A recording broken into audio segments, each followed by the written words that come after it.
So if you think about it, communication is Homo sapiens' superpower. It's the thing that has made it possible for us to build families and villages and towns and aircraft carriers and video game consoles. Without communication, we're not that special. That is Charles Duhigg, Pulitzer Prize-winning journalist and author of This Book, and most recently, this book, Super Communicators. So why does he think it's important to be a super communicator? They tend to do better in almost every setting. They're more popular, succeed better at work, they're better at getting deals, they earn more money, they tend to be happier and healthier as they get older. And how hard is it to become one? Nobody is born a great communicator. Nobody's born a super communicator. There's a handful of skills that make us good communicators. When we practice those skills until they become habits, that's what separates the best communicators from everyone else.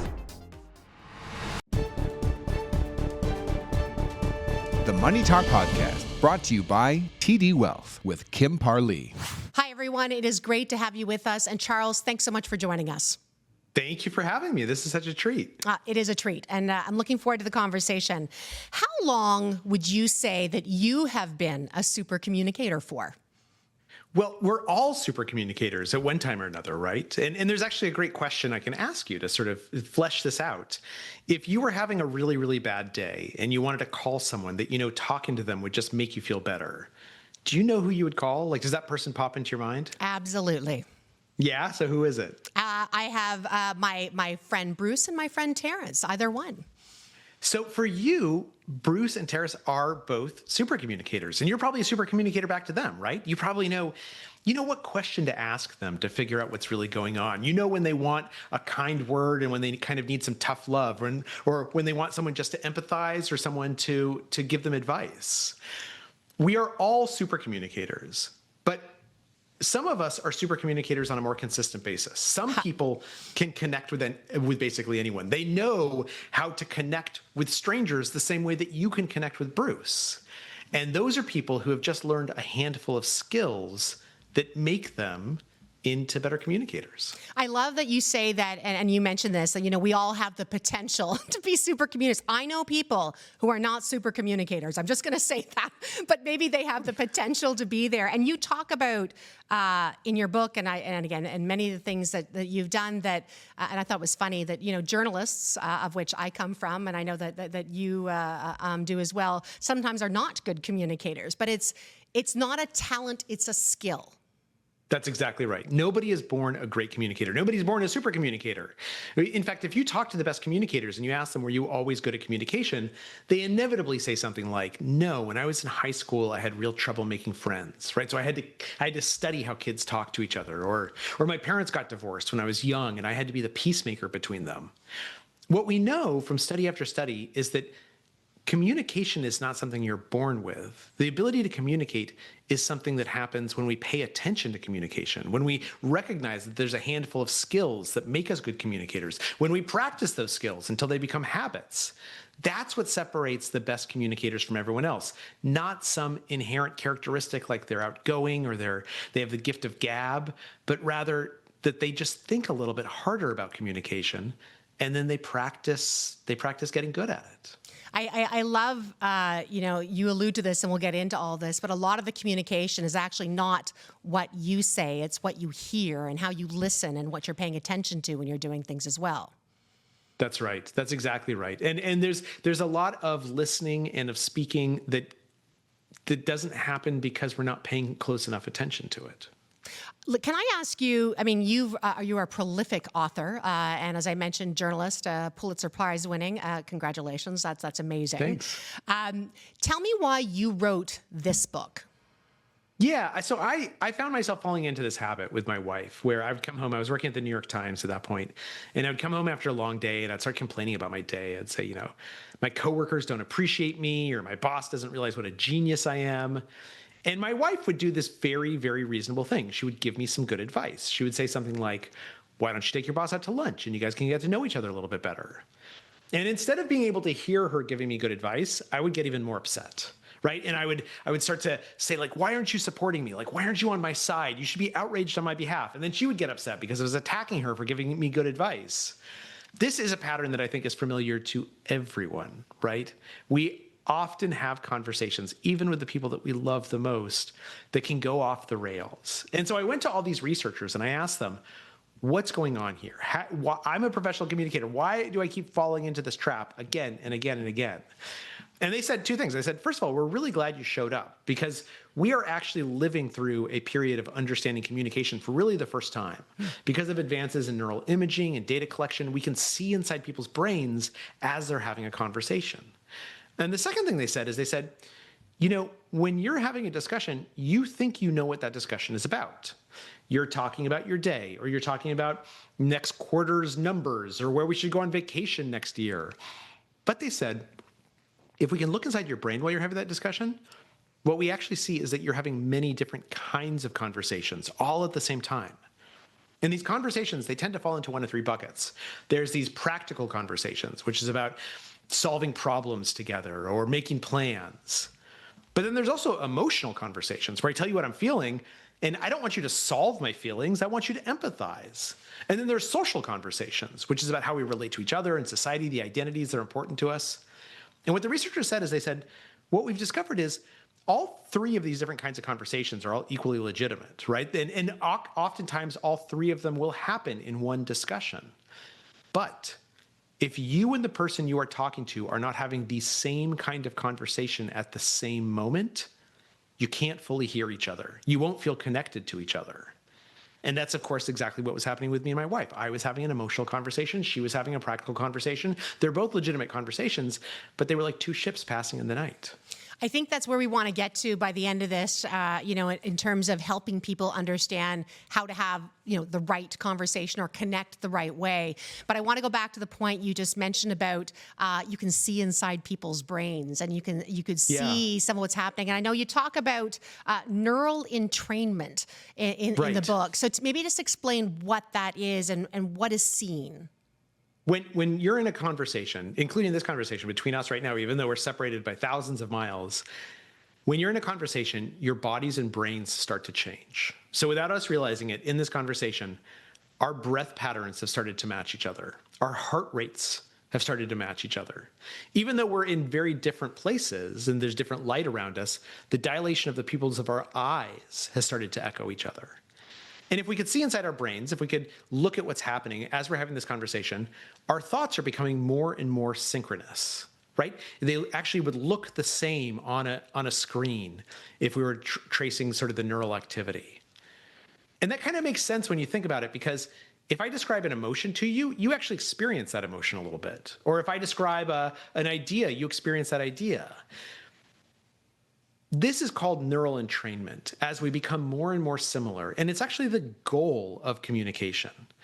We tend to think of communication as like an information sharing device, but what it actually is, the reason it evolved within our brains is because of a pro-social instinct. Because when we become neurally entrained, I trust you more. I like you more. I'm more able to be persuaded by you.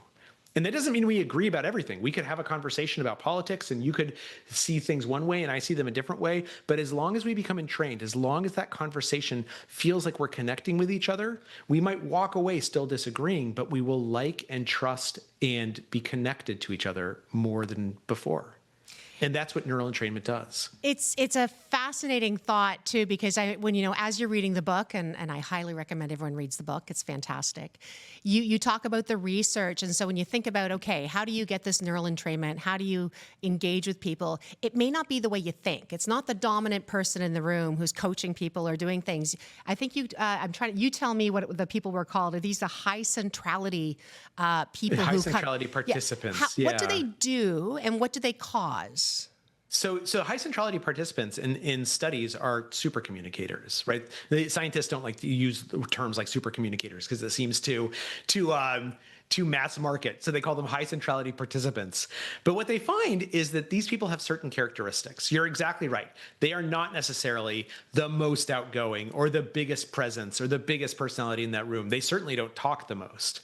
But when they do talk, they do certain things. First of all, they ask many more questions than everyone else, like 10 to 20 times as many questions. And some of those questions are questions that are just invitations to participate. Like, oh, Jim, what do you think about that? Or, Mary, you mentioned you went there on vacation. What was it like? Like they're just questions that draw and invite someone into the discussion. But they also ask a number of what are known as deep questions. And deep questions are questions that ask me about my values or my beliefs or my experiences. And that can sound a little intimidating when I put it that way, but it's as simple as if you meet someone who's a doctor, instead of asking them, oh, what hospital do you work at? Asking them, oh, what made you decide to go to medical school? That second question, that question draws out who they are. It gives them a chance to talk about what they value in life and the experiences that they had. It's as easy a question to ask as the first one, but it does something magical when we ask it. And so that's one of the things that high centrality participants do. They have this skill where they ask deep questions. And then in addition, they pay attention to what kind of conversation is happening. And if you're having a practical conversation, they'll match you or they'll invite you to match them. Within psychology, this is known as the matching principle. And what it says is that successful communication requires having the same kind of conversation at the same moment. How do you, I guess two questions I'm going to ask, and might sound like a really dumb question, because, you've written a book called Super Communicators. It's about how to become one. Why? Why do we want that? I mean, it feels good. You want to connect with people, but do we know, are they more successful? Do super communicators do better? Absolutely. Absolutely. Across the board. So if you think about it, communication is Homo sapiens' superpower, right? It's human superpower. It is the thing that sets us apart from every other species. It's the thing that has made it possible for us to build families and villages and towns and aircraft carriers and video game consoles. Without communication, we're not that special. But communication is the thing that has allowed us to rise above every other species. And the people who are good at communication, and that doesn't mean the people who talk the most. It doesn't mean the people who are most charming. The people who are good at communication, they tend to do better in almost every setting. They're more popular. They oftentimes succeed better at work. They're better at getting deals. They earn more money. They tend to get married. They have more stable marriages. They tend to be happier and healthier as they get older. Communication and connection is at the core of what humans crave and what we do so well. And being good at that makes life better for you. And I think that's where I just want to be is if you're going to aspire towards something, we want to know, it's worth it. It is a good thing. And you tend to see these things play out because it's work and it's not natural for a lot of people. And I just, I can say in a professional environment, if you work in the finance industry or if you work, anywhere in a professional, asking deep questions quickly might turn people off. Maybe that's go ahead. No, sorry. It really doesn't. There's a bunch of studies on this. So again, a deep question doesn't have to be something where I'm like, tell me about your mom and was she ever mad at you? It doesn't have to be something that feels deep. It just has to invite people to talk about their beliefs or their experiences or their values. So for instance, I could ask you, where do you live? Which part of the city do you live in? I live in the east part of Toronto. The east part of Toronto. Okay. Yeah. So do you like the east part of Toronto? What do you like about it? Why do you live there? Oh, I love it. I love it because the neighborhood I live in, and it's something I moved there temporarily when I first moved in. But my community, the people that I'm around, are just the most fantastic people ever. Okay, so that's a really easy question for me to ask, right? Why do you live in East Toronto? Yeah. And the answer told me so much about you. It told me that you're a people person, right? That community is important to you. Yeah. That you're someone who's open to serendipity, that you moved to a new neighborhood sort of just because you got to Toronto and you needed some place to live and you sort of found your people there and invested in that place. It tells me a lot about your values. It tells me about your experiences, that you didn't grow up in Toronto, right? You probably came here from somewhere else. I could ask you more about that. Asking deep questions, the reason we shy away from it is because we're worried that it's hard. We're worried that it'll feel like work. We're worried that it'll be awkward. But the truth of the matter is that our brains have evolved to be really, really good at asking questions. And in fact, there's a part of our brain, the basal ganglia, that exists just to make habits. And one of the things that we know about it is that it's very, very fast and good at making communication habits. You can pick up communication habits faster than almost any other behavior. And so that means that if I set a goal for myself to ask one deep question today that I wouldn't have asked otherwise, and it could be something as simple as why do you live in East Toronto? And then I do the same thing tomorrow and the day after that, maybe when I'm thinking about it today, it's going to seem awkward in my head, But by the day after tomorrow, it's going to feel automatic. It's going to feel natural. It's not going to feel like work. It's going to feel like the most natural thing I could do. We're delving into your other area of expertise on the habit side, which is great, right? You Right. want to make those habits and make it so you can build it. But it's maybe some of the people I'm around. I think I work a lot of very quiet folks, so I think it's harder sometimes to start that process and start with the deep conversations. I know one piece that you talked about in the book where I think it was somebody goes through, is it 36 questions to go from a Yeah. quick connection? Tell us a bit about that and how that works. So this is known as the Fast Friends procedure, and it started about 2 decades ago when there were these two researchers in Rhode Island, both psychologists who were married to each other. And they're research psychologists, and they wanted to see if they could figure out if there was a technique that would make any two strangers into friends. And so they tried all this stuff. They had strangers come in and do puzzles together, or to go on a hike together, or to sing songs together, or simply tap their fingers together. And what they found is that none of it worked, right? Like, some people became friends, other people didn't become friends. It was basically just what you would see in any normal distribution. And so they're kind of thinking that they're going to give up on this project. And then they decide, okay, we're going to try one more thing. What we're going to do is we're going to write a list of 36 questions. And the questions start pretty easy, right? The first question is, if you could have a dinner party with anyone in the world, who would you invite? Which is actually an easy, deep question, right? Because it's kind of fun. And then the questions get deeper much faster. Question number 7 is, do you have a hunch about how you will die? Then just a couple questions later is, tell me about your mother. And then the second to last question is, when's the last time you cried in front of another person? So what they do is they write up these questions, and they bring strangers in one by one. They sit them down across from someone they don't know. They hand them the questions, and they say, okay, ask and answer back and forth. Like, ask the first question, and then the person who's the answer will ask you, and we'll go back and forth, go through all 36. It should only take about 45 minutes. And so they go ahead and do that, and people have these conversations, and they ask the questions, and then everyone leaves, assuming that the experiment is over. But actually, the experiment has just begun. Because what the researchers do is that 7 weeks later, they call all the people who had been in that room, and they ask them all the same question. Just out of curiosity, did you ever talk to that person again? Like, that person that you did the questions thing with? Did you guys ever connect again? And people would say things like, oh yeah, I didn't catch his last name. I know his first name was John, and his last name started with an R. And so I got out the directory and I called every single John R in the directory until I found him. One guy actually said, yeah, me and the person I did it with, we went and we got a beer afterwards. And then like a week later, we saw a movie together. And when that couple got married a year after the experiment, they invited everyone in the laboratory to come and to the ceremony. What the researchers found is that 70% of the people who were in those rooms sought out the person they had done this experiment with, not because they had anything in common with them, not because they had been paired in a way that you think maybe makes them likely to become friends, but because this act of asking and answering deep questions makes us feel close to each other. That's and amazing. that closeness is so valuable.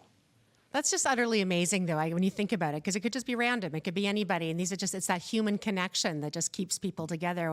When you give it the opportunity to spark up, amazing It's things wonderful. happen. I do it with my kids. So anyone can find the questions. You just type in Fast Friends procedure or the 36 questions that lead to love. You'll find them on the internet. And they're great. They're great Yep. questions. It's always fun. My latest one's my 15-year-old, and again, he's a 15-year-old boy, so sometimes the conversations are a bit challenging. I just ask him to rate his day, and it's funny because if you watch people stop and think about what that number is, and then they get to tell you why, and it's been great. It's been eye-opening. It's been fantastic on that front. I wanted to ask you, you have a story of Dr. Adai, who I'm not sure if he's an oncologist or a prostate surgeon, in terms of how he delivered news and how he was listening to patients. And I'd love you just to tell us about that one, because I think it's fascinating in terms of, the outcomes that he got. Yeah. So Dr. Adai, Befar Adai, is a surgeon in New York City at Sloan Kettering. And he's probably the world's leading expert on removing prostate tumors. So every day a patient will come into his office for the first time, having just learned that they have cancer, that there's a tumor on their prostate. And Dr. Adai, initially, he told me he assumed that they were there for his advice. So he'd give them advice. And so what he would say is, look, I realize that this is really scary to learn that you have cancer. But the thing about prostate cancer is that it's very, very slow growing. In fact, we have a saying in medicine that for older patients, you're more likely to die of old age than for the cancer to kill you. And so here's my advice for what you should do. Nothing. Like, don't even pretend you didn't even learn you had cancer. And we'll do this thing called active surveillance, where we'll take a blood sample every 6 months and we'll measure your PSA levels. We'll biopsy the tumor every 2 years just to make sure it's not growing faster than we think it should. And if it is, we'll stick you in an MRI and we'll figure out what to do next. But besides that, don't do anything at all, because the best way for me to remove the cancer is to do surgery, but the surgery is really risky. So he would tell patients this, and then they would go home and they'd discuss it with their spouse, and they would come back 3 days later for a follow-up. And inevitably what they would say is, thank you so much for the advice. I want you to cut me open as fast as humanly possible. Like I want to have the surgery today if possible. And this was really confusing for Dr. Dye because he figured they were coming to him for his advice. He is an expert, and yet they are completely ignoring the advice he gives them. Until he realizes it's not that they're ignoring the advice, it's that they literally can't hear the advice. So he goes to these professors at Harvard Business School and he says, tell me what to do differently. And they say, okay, look, you got to start the conversation with the patient completely differently. You got to start by asking a deep question. So going forward, what Dr. Dye does is he starts asking all the patients who come in. The first question is, tell me what this cancer diagnosis means to you. And patients would say things like, my dad died when I was 17. And I saw what that did to my mom, and I don't want to put my wife through that. I don't want to put my kids through that. Or they would talk about, I have all these fears about the future and climate change with what my grandkids growing up in. They would talk for often 5 or 10 minutes, and not once would they mention cancer or fears of mortality or fears of pain. What Dr. Dye realized is that these people, they needed to have an emotional conversation before they could have a practical conversation, before they could talk about treatment options. He needed to match them. And so what he would do is he would talk about himself, the thing that a doctor's never supposed to do. He would tell them stories about how his own dad had gotten sick. And he understands exactly what these people are feeling because his own dad went through it. And then he would say something like, if you don't mind, can I tell you about some treatment options? In other words, can we move from an emotional conversation to a practical conversation together? And they would say yes, and he would tell them about active surveillance, and that was it. They would just opt for active surveillance. The number of patients opting for active surveillance went up by over 65% since Dr. Dye made this one change, asking a deep question at the beginning of his conversation with a patient. So if somebody's listening, and again, I'm going to recommend people, pick the book up because you have all sorts of very specific, I'll say tools, habits, ways of doing this. But for someone who's listening and say, I want to start being a better communicator, you've outlined there's 3, simultaneous conversations going on at once or potential conversations going on at once. How do you start? So asking those deep questions, right? Like asking a deep question. I mean, let me ask you. So think about the rest of your day or tomorrow. Okay. When's an opportunity that you could ask someone a deep question that you might not ask otherwise, right? It's sort of if you wanted to shoehorn one in, when would that happen for you in the next day? That would happen to me this evening. Yeah. So tell me about it. So what's going to happen this evening? Gosh, we're going to get personal on a podcast. Here we go. So I'm supposed to ask you the questions. I am going to be out for dinner and at an event with some friends. And I have a friend who is going through some significant health issues, prostate, as a matter of fact, which is part of the reason I asked you. And I want a chance just to ask him what's important to him over the next little while, how I can help. Yeah. And when you think about asking that question, does it seem hard to you? Does it make you anxious, or does that feel like a pretty natural question for you to ask? I think for me, I have no problem asking quick, deep questions. I'll be honest. I'm probably the person who goes very deep, very quickly, and people are like, "Whoa, whoa, whoa, it's a little too much, too fast." So, how do I feel? I get a little emotional. I'm present to hopefully being able to help them. Yeah, and I think that's a really natural instinct, right? To find an opportunity to ask because when we ask a deep question, what we're actually asking is, like, what are you thinking about? What matters to you, right? I'm sure this guy is thinking about prostate cancer all the time, right? I'm sure he's worried about it, and he's angry, and he's upset, and he's grateful for having good friends around him. And to have all that stuff going on inside your head and not be able to share it with the world, not be able to put it into words, it feels like we're lacking something. And so I would say the first thing that people can do if they want to become super communicators is just look for opportunities to ask a question that's a little bit deeper, right? A question that asks someone, instead about the facts of their life, asks them how they feel about their life. Yeah. Or asks them why they made the decision rather than what happened next. Do you ever, and how do you know if you're talking to somebody and you're having, you're asking a deep conversation that, maybe they're just shut down emotionally, or maybe they're just not open to having the conversation? Like, what do you do in those situations? Like, is there a way to try and get that, that matching going if it's not there? Well, I think if somebody doesn't want to have a conversation with you, there's no way to trick them into doing it, right? True. Point taken. Yeah. And no one has to have a conversation, right? Just because we know how to have conversations, that doesn't mean that we have to have conversations. Sometimes you get into the Uber and you just want to check your email. You don't want to have a conversation with the driver. Sometimes you come home and you're exhausted and you don't want to interact with your family. And that's okay. It's okay not to have a conversation. What is important, equally important though, is that when you do want to have a conversation, to have the skills at your disposal so that that conversation can go well. And so I would say if somebody doesn't want to have a conversation with you, then that's okay. Just go find someone else to talk to. But if you really want to have a conversation, if they want to connect with you and you're having trouble connecting with each other, then I think the key is to think about, how do I structure this conversation in a way? What kind of questions can I ask? How can I show them that I'm listening to them? We've talked a lot about talking, but not so much about listening. The third big skill that super communicators have is that they're very good at proving to you that they're listening to you. And how do you do that? Well, we tend to think of listening as like a passive activity, right? That I sort of close my mouth and I open my ears. And that's the first step of listening, but that's not sufficient on its own. What happens next is really important, because I have to prove to you that I'm listening. Because in the back of your mind, you have a little bit of suspicion. This person isn't actually listening to me, right? They're just waiting their turn to speak, or they're just sort of, placating me by listening to my story.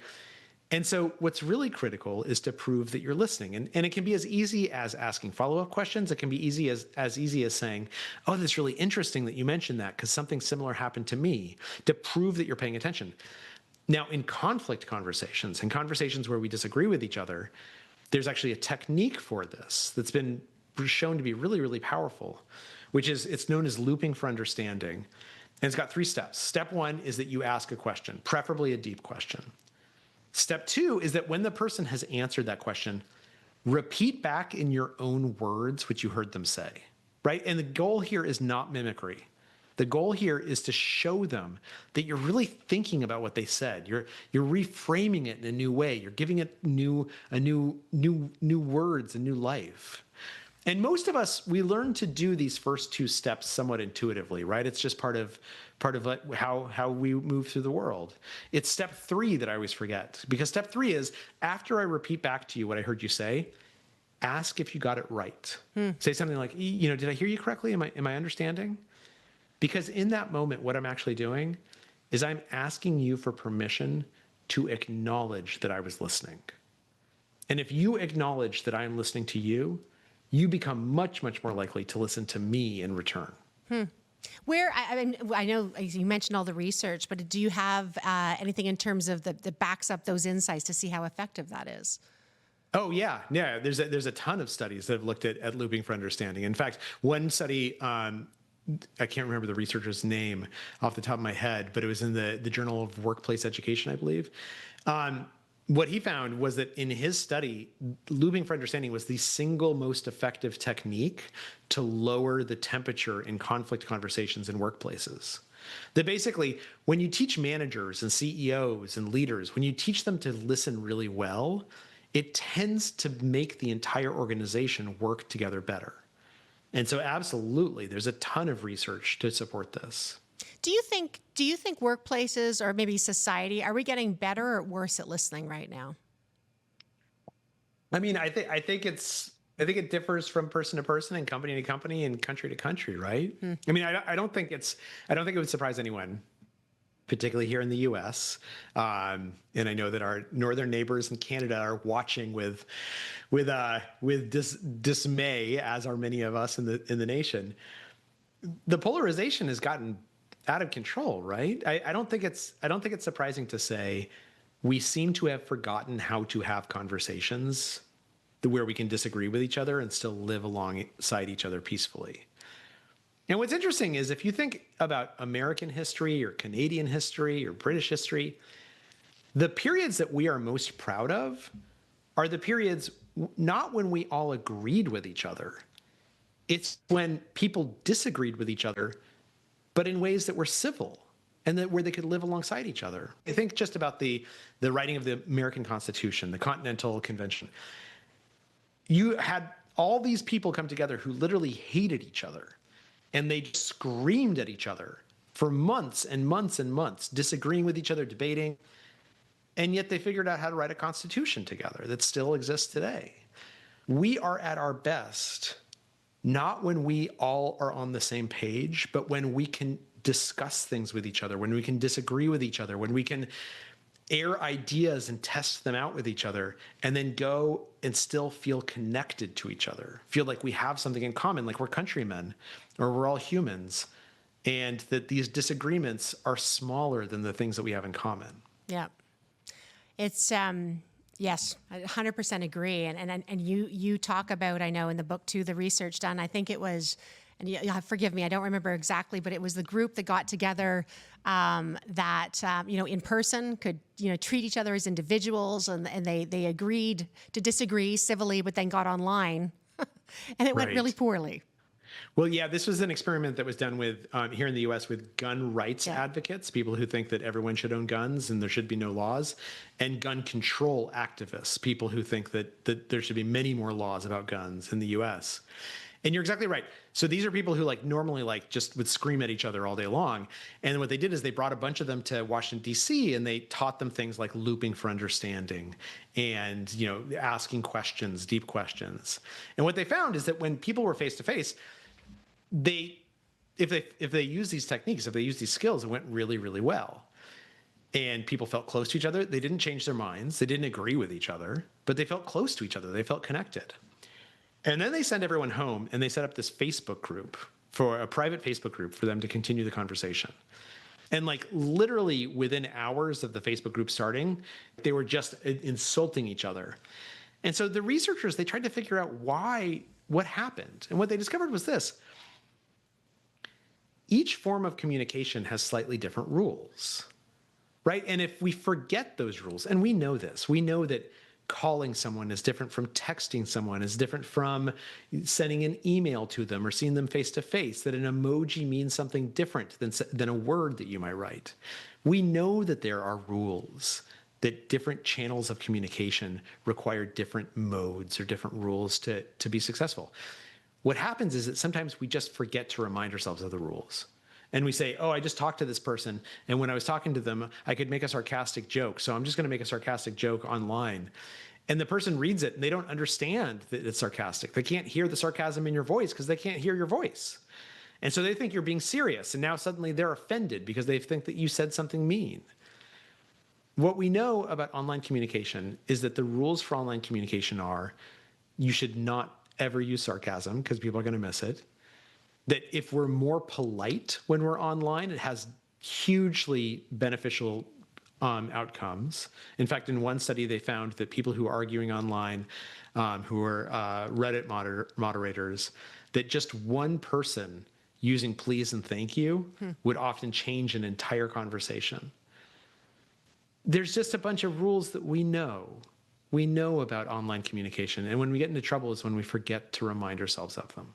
It's funny. That's been one of the best uses of AI I've had recently is just when you write a terse email, it's like, make this nicer, please. And it Yeah. does. It's a very useful thing just to, to match my intent, not my actually sometimes what I write. Exactly. Which is Exactly. great. Charles, we have a few scenarios of like real life situations that people might be going through. Let me put a few out to you and tell me maybe from a super communicator standpoint how you might address these. So in this situation, you've got a spouse.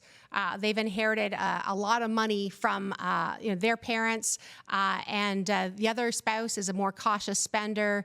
Somebody wants to upgrade to a $7 million new home, and splurge, and there's a lot of tension between the two of them. How would you navigate something like that if you were one of those spouses?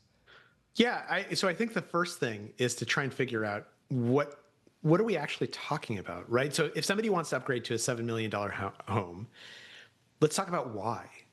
Is it because you want to impress your friends that you're rich, or is it because that $7 million home, it's like your dream home. It's exactly the place that you want to live, and it's a home that you think you could be happy in for the rest of your life?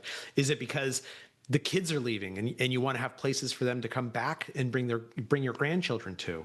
Like, let's sit down and figure out, because the reason you're buying the house is not because it costs $7 million, right? $7 million is the side effect of the house that you are thinking of buying. So let's figure out what our goals are and then figure out how those goals get aligned. Because I might be very well saying, I agree with you completely. I want to live in that neighborhood too. But let me just tell you, buying a $7 million house makes me really uneasy because I'm not certain that, like, as we get older, we're going to be able to cover the mortgage payment, right? Once you're talking about the why, you're going to have a much better understanding and you're going to feel more connected to each other. I like that. I've got another one for you here. This is one where we'll take this situation. So there's a son who is feeling obligated to financially support other family members abroad. That son might maybe put his personal goals on hold to make sure that, he's taking care of others, and then maybe starting to resent. How could someone like that broach the conversation with those other members? Well, I think what's really important is to frame it not in terms of you are doing something wrong, but rather, let me tell you how I feel, right? Because let's say it's my parents that I'm taking care of and I'm sending them money. It's really easy if I say, like, I feel like I'm sending you too much money. It's really easy for them to hear that I am resentful, right? I blame them for not having enough money, that I'm angry at them, that they should be ashamed that their son has to support them. So rather than making it about you, what I'm going to do instead is I'm going to talk about me, and I'm going to say, look, I love you guys so much, and I love being able to support you, and I love the life that you've built for yourself. But I feel like my life is changing now, and I want to start building my family. Like, I want to have kids, and I need to have a nest egg to do that. And that means that I need to start saving my money a little bit more. So if it's okay, I'd like to send you guys less. And it's not because of you. It's not because I know that you aren't grateful, but it's because I feel this way, and that feeling is important to me. What I'm doing there is everyone can relate to that, right? Everyone knows that feeling that, like, when you're about to have kids, that you really want to you get anxious. You want to build up a nest egg. So instead of making it about you, the things that you're doing to me, the things that you're doing wrong, I'm just telling you how I feel. Because when I do that, I'm an expert in how I feel. And oftentimes I'm going to say something that seems familiar to how you feel sometimes too. Listen, Charles, it's an amazing book. And there's so many great pieces in here for people to learn. Let me ask you, though, if somebody could take one habit, I know you talked about it, ask one deep question. So I'm going to say not that one, Right. Please give me another one. What is one person, or what to change their life, to change how they communicate? What's one thing they can do? So here's something that I think everyone can do. One of the things that we know is that having close relationships makes our life much, much better. In fact, the U.S. Surgeon General has said that being lonely is the equivalent of smoking 15 cigarettes a day. And 15 cigarettes a day is like actually a lot of cigarettes, right? That's just not just a social smoker. So they've done studies to try and figure out what causes us to be happier and healthier and more successful as we age. And what they found is that best predictor of happiness, health, and success at age 65 is having at least a handful of close relationships at age 45 and keeping those relationships up. So here's the habit that I would give to everyone. There is someone who you like a lot, someone who you think is like, they're just, they've been an important part of your life at some point, and you have not talked to them in 3 months or 6 months or 12 months or 18 months. It's been a while. And now it's been so long that you've put off reaching out to them again, right? Because you're worried that if you give them a phone call, like the first 3 minutes are going to be kind of awkward because you can't remember their wife's name or can't remember how old their kids are, or you have to be like, hey, how's the last 2 years been? But here's the thing. If you pick up the phone and you make that phone call, yes, the first 90 seconds might be a little bit awkward. And then it's going to be wonderful. And you are going to feel so good when you put the phone down. You're going to remind yourself how much you like this person and why it's so great to talk to them. You'll be making yourself healthier and happier and more successful. So that's the habit I would urge for people. Reach out to that person, have conversations, find the people who matter to you and invest in them, and they will pay back huge dividends. It's a great piece of advice. Amazing. Truly the last question. I keep saying I'm going to ask you the last question, and I ask you one more. But this is book number 3, is it not? Right. Yes. I feel like you strike me as someone who has insatiable curiosity, and as as you write one, you get any clues? Is there more coming? What's the next topic that you I don't know. It's a good question. I'm writing for the New Yorker magazine about AI right now, and so I'm spending a lot of time thinking about AI. But I don't know. If anyone has a topic you think I should write on, let me know. We will. Charles, such a pleasure. Thanks so much for joining us. Thank you for having me on. Thanks for tuning in to this episode of the Money Talk Podcast, brought to you by TD Wealth, recorded on November 20th, 2025. The information contained herein has been provided by TD Wealth and is for information purposes only. The information has been drawn from sources believed to be reliable. The information does not provide financial, legal, tax, or investment advice. Particular investment, tax, or trading strategies should be evaluated relative to each individual's objectives and risk tolerance. TD Wealth represents the products and services offered by TD Waterhouse Canada, TD Waterhouse Private Investment Council, TD Wealth Private Banking offered by the Toronto Dominion Bank, and TD Wealth Private Trust offered by the Canada Trust Company. All third-party products and services referred to or advertised in this presentation are sold by the company or organization named. While these products or services may serve as valuable aids to the independent investor, TD Direct Investing or TD Wealth does not specifically endorse any of the products or services. The third-party products and services referred to or advertised in this presentation are available as a convenience to its customers only, and TD Direct Investing or TD Wealth is not liable for any claims, losses, or damages however arising out of any purchase or use of third-party products or services. The TD logo and other TD trademarks are the property of the Toronto Dominion Bank or its subsidiaries.